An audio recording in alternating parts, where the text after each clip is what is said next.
I am for you మీకోసం నేను ఇప్పుడు మన తెలంగాణ స్కూల్స్ రూపంలో మళ్ళీ మీ ముందుకు వచ్చింది. మనకు స్కూల్ పాఠశాలకు సంబంధించినటువంటి లేటెస్ట్ ఇన్ఫర్మేషన్ మీకు ఎప్పటికప్పుడు అందిస్తుంది. సో ఇప్పుడు మనకు యూడేస్ ప్లస్లో విద్యార్థుల యొక్క వివరాలు లాక్లో ఉన్నాయి కావున ఐఎస్ఎంఎస్ పోర్టల్లో మనం పాఠశాలలోని విద్యార్థుల క్యాస్ట్ సబ్ క్యాస్ట్ను ఏ విధంగా ఎంట్రీ చేయాలనేది మనం మొబైల్లో కూడా చేసుకోవచ్చు ఈజీగా. అది ఏ విధంగా చేయాలో ఈ వీడియో ద్వారా తెలుసుకుందాం. మీ మొబైల్లో గూగుల్ క్రోమ్ను ఓపెన్ చేయండి, లేదంటే నేను డిస్క్రిప్షన్ లింక్ ఇస్తాను. లింక్ ద్వారా కూడా మీరు నేరుగా వెళ్ళి మీ యొక్క డైస్ కోడ్ అవి కొట్టి ఎంట్రీ చేసుకోవచ్చు. ఐఎస్ఎంఎస్ పోర్టల్ తెలంగాణ అనేది ఉండాలి. Telangana state portal ISMS.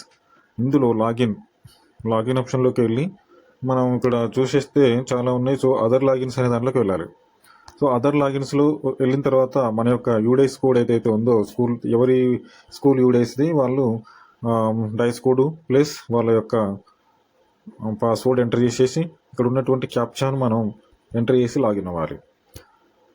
So ఇందులో వచ్చిన తర్వాత ఈ ఆప్షన్లో మనకు స్టూడెంట్ ఇన్ఫర్మేషన్ సిస్టమ్ను ఓపెన్ చేయాల్సి ఉంటుంది. ఇందులో మనకు పైన కనిపిస్తున్నటువంటి ఈ ఆప్షన్లలో స్టూడెంట్ రిపోర్ట్స్ తర్వాత సర్వీసెస్లోకి వెళ్ళాలి. సర్వీస్లోకి వెళ్ళి లాస్ట్ వన్ ఈ స్టూడెంట్ క్యాస్ట్ డీటెయిల్స్ ఉన్న దగ్గర మనం క్లిక్ చేస్తే మనకు అక్కడ సంబంధించినటువంటి వివరాలు ఏ క్లాస్ అనేది మన వాళ్ళ స్కూల్ నేమ్ వస్తుంది, తర్వాత ఏ క్లాస్ అనేది ఉంటుంది.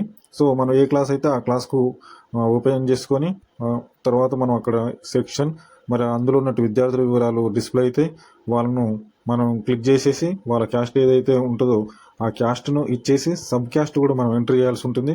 సో సబ్ క్యాస్ట్ అనేది కూడా మనం ఇక్కడ చూసుకొని ఎంటర్ చేయాలి. ఒకవేళ మిస్ అయినా కూడా మనకు వాళ్ళు ఎడిట్ అనేది ఇస్తారు కాబట్టి అది సమస్య కాదు. మళ్ళీ మనం ఎడిట్లోకి వెళ్ళి మళ్ళీ మనం ఎడిట్ చేసుకొని మళ్ళీ క్లియర్ చేసుకోవచ్చు.